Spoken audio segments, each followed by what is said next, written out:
परभणी शहरातील बसस्थानक परिसरामध्ये वाहतूक शाखेच्या वतीने विना नंबर प्लेट धावणाऱ्या वाहनांवर कारवाई करण्यासाठी विशेष मोहिमेचे आयोजन करण्यात आले होते। 10 मे रोजी सकाळपासूनच ही मोहीम सुरू करण्यात आली।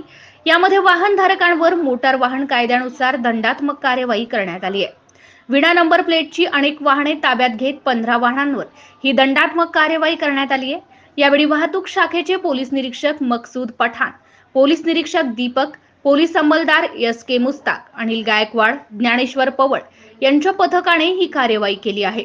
वाहतूक शाखेच्या या धडक कार्यवाहीने शहरातील विना नंबर फिरणाऱ्या वाहनधारकांना चांगला झटका बसला असून यामुळे शहरातील वाहतूक व्यवस्था बऱ्यापैकी सुधारणार असल्याची चर्चा नागरिकांमध्ये होत आहे। MCN न्यूज मराठी करिता माबूद खान, परभणी।